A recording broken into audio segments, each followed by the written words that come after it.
Okay, so let's look at some of the storage challenges and opportunities. And I'm assuming some of you haven't had a look at a hard drive like this, because if you did, you probably violated the warranty. But let me just go through some of the technologies that are in there, because it's really phenomenal amounts of technology at very, very low cost. So first is, let's look at the recording head. And this is a transducer that takes the electrical signal, converts it into magnetic field, so you can write the data on the disk, and then also has the read transducer, which senses the magnetic fields coming off the disk and converts it back into data for you.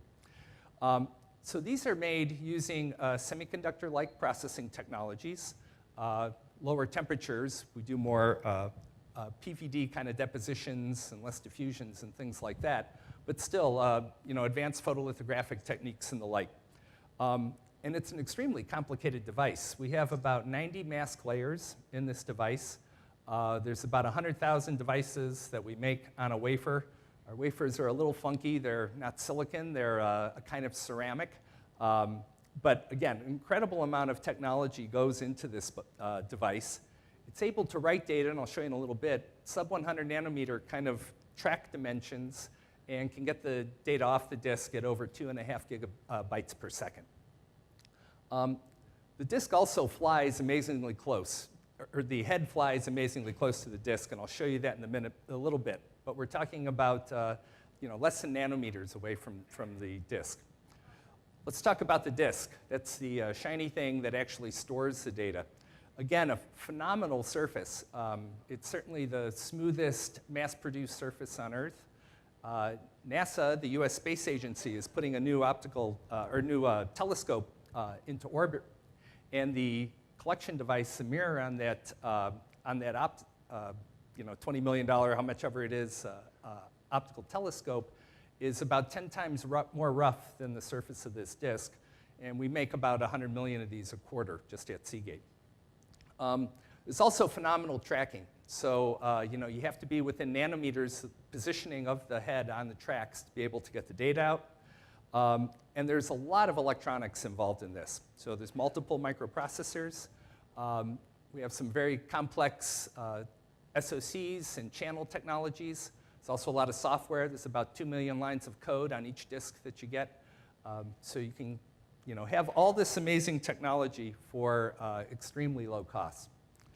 Let's just look a little bit at some of the dimensions. So at the Areal densities on our most advanced product that we're shipping today, which is 1 terabyte per platter in a 2.5-inch disk, or 2 terabytes in a 7 millimeter thick hard drive, the track dimensions, as you can kind of see there, are about 40 nanometers in the track dimension and about 11 nanometers in the bit dimension.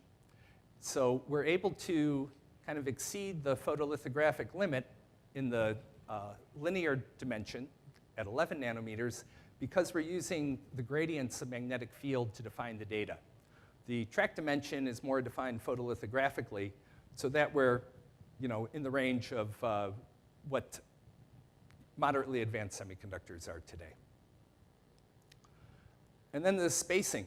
So if we look at some normal things you might see, so human hair is about 100 microns in dimension.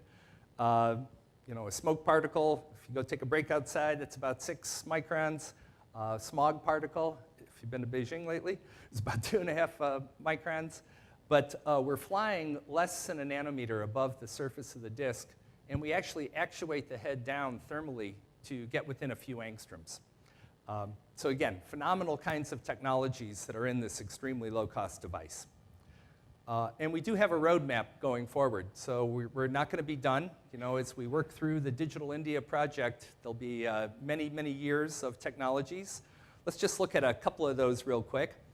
So Seagate recently announced a 10 terabyte nearline or enterprise class drive that actually we've sealed this drive in a helium environment. And that's so as the disk is spinning, there's less air turbulence, so it generates less heat, less power, but it also keeps the mechanical positioning of the head and disk reduced because of less turbulence. I think one of our more fun technologies that I'd like to talk to you about, where Seagate is certainly a global leader, is something called heat-assisted magnetic recording. So what the idea here is after we make the bits smaller and smaller on the disk, at some point they will become thermally unstable. So we have to make the media that we're writing it on very, very hard to write. And it's so hard to write that we can't generate enough magnetic field to write the way we used to. So the concept is that we would heat the disk using a laser. Oops, sorry about that. See if the video works. So we heat the disk using a laser, and you can see a little semiconductor laser attached to the top of the recording head. My video's not working. Let me go back again and see what. I think if you don't click on it, it should work. Don't click on it. There we go. OK. So we put a little semiconductor laser on the head. We channel the laser light with an integrated waveguide and focus it onto a small gold antenna. So the laser light, the electric field from that, generates something called surface plasmons, which re-radiate into the head. And we can focus this light well below the diffraction limit. So what you're seeing in the video, that little bright spot on there, is the recording head moving along the disk and heating up the material on the disk. It heats it up to about 800 degrees Kelvin and cools it off back to room temperature all in about a nanosecond. So again, to be quite honest, I don't think anyone understands the physics of how this works, but we are getting the device to work. We're at areal densities above where we are with conventional perpendicular today.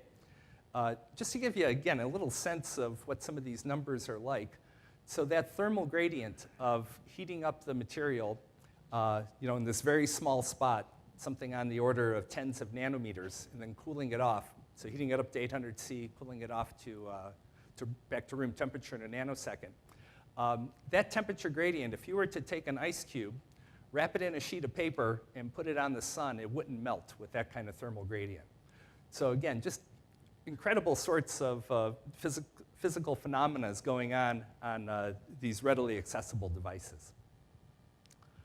One more area that I talked to, again, based on the performance of the drive, is things that we're doing with caching schemes and also with just other features that we put in the drive, specifically designing a drive for high-performance compute. We showed this drive, and then in the Seagate Cluster Store product at the recent supercomputer conference in Austin, Texas, just in the last year. And it gives huge performance boost to the drive.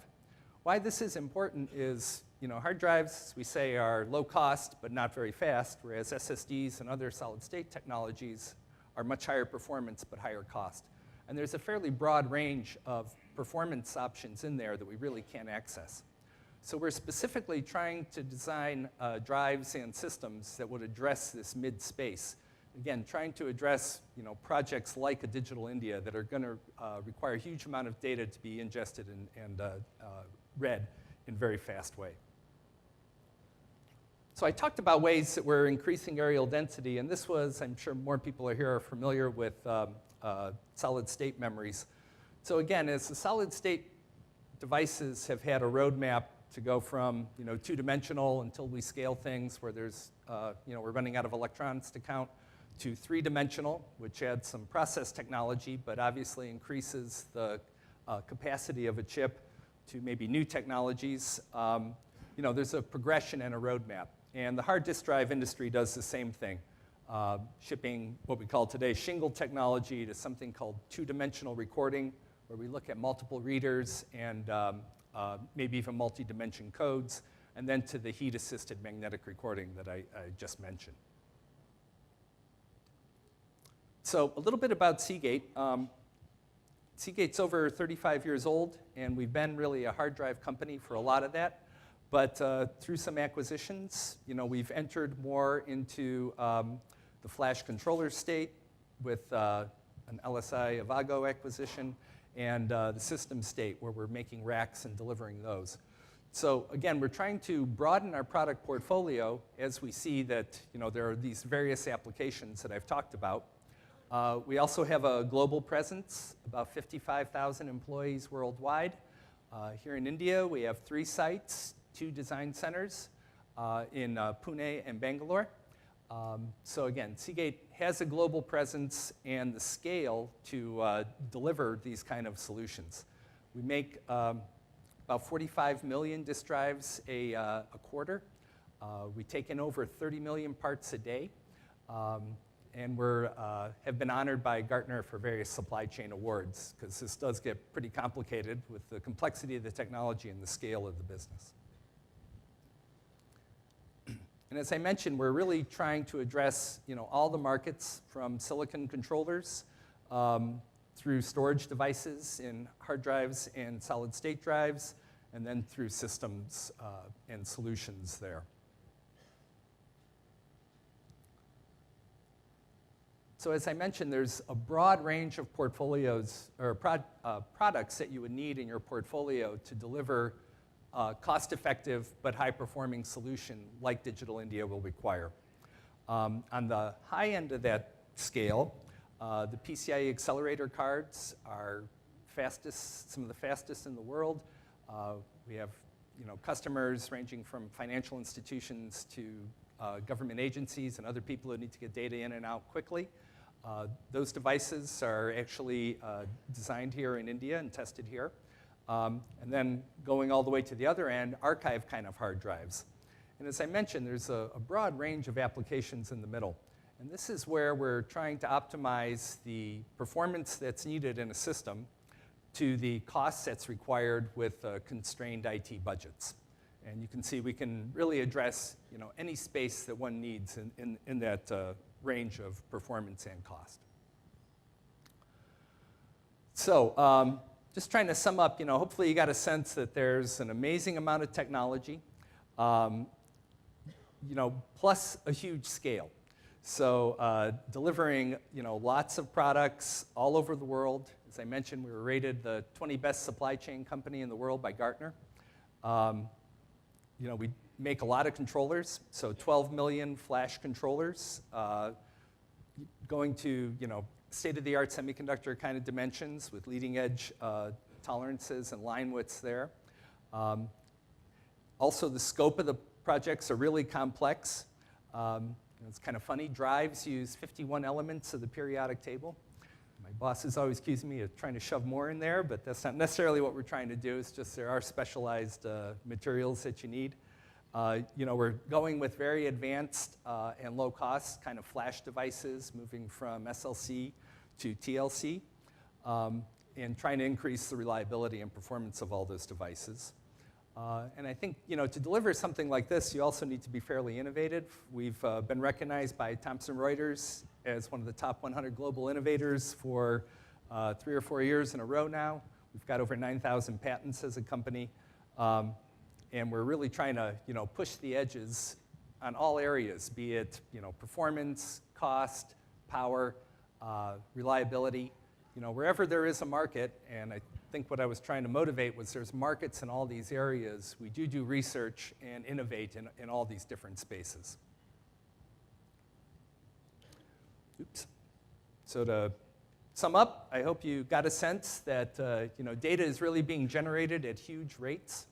It's extremely valuable, as we can see from all the companies who either want to get your data for marketing purposes or all the different scientific applications, medical applications, and different security applications that happen. You have to be smart in how you manage and use your data, and Seagate as a company can do it. So let me just thank you for your patience and time, and I appreciate the opportunity to talk to you.